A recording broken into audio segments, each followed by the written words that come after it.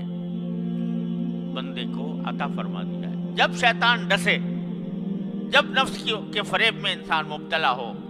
کوئی بھی غلطی اسے سرزد ہو، فرماتے ہیں دروازہ میں نے کھولا ہوا ہے، آ جاؤ، آ کے استغفار کر لو، کہہ دو یا اللہ مجھ سے غلطی ہو گئی، صدق دل سے کہہ دو اور سچے دل سے،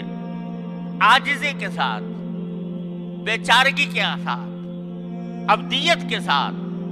کہہ دے بندہ کہ اللہ مجھ سے غلطی ہو گئی معاف فرما دے، یا اللہ مجھ سے غلطی ہو گئی معاف فرما دے، کہتے ہیں سب معاف کر دوں گا۔ معاف کرنے کے کیا معنی؟ کہ وہ ساری کوتاہیاں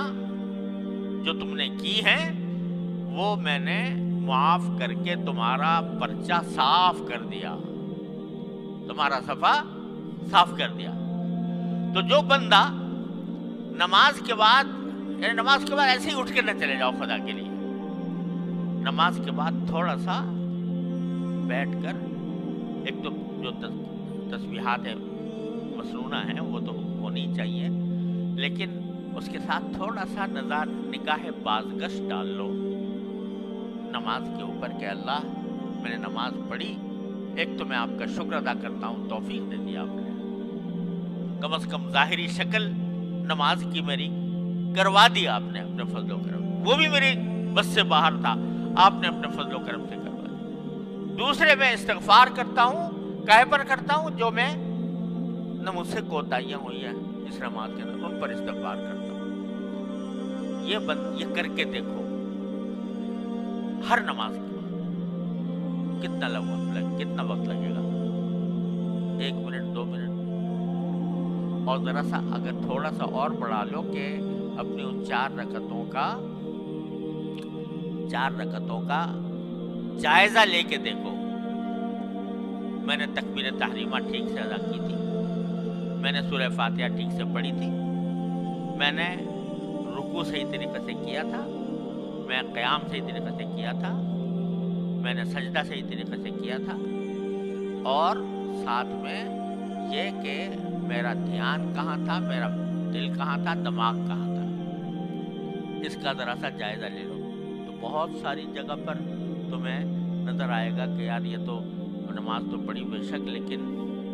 اس سے نہ الفاظ کی طرف دھیان ہو سکا، نہ اللہ تعالیٰ کی طرف دھیان ہو سکا۔ تو جب یہ تصور آئے تو شرمندگی تو ہوگی، ندامت ہوگی، اس ندامت کے لیے کہہ دو استغفر اللہ استغفر اللہ استغفر اللہ، اللہ تبارک و تعالیٰ کی سننے بار۔ تو ایک طرف حمد شکر، ایک طرف استغفار، یہ 2 چیزیں مل کر تمہاری اس نماز کو پہلی نماز سے بہتر بنا دیں گی، اور جتنا زیادہ کرو گے، روزانہ کرو گے، ہر نماز کے بعد کرو گے،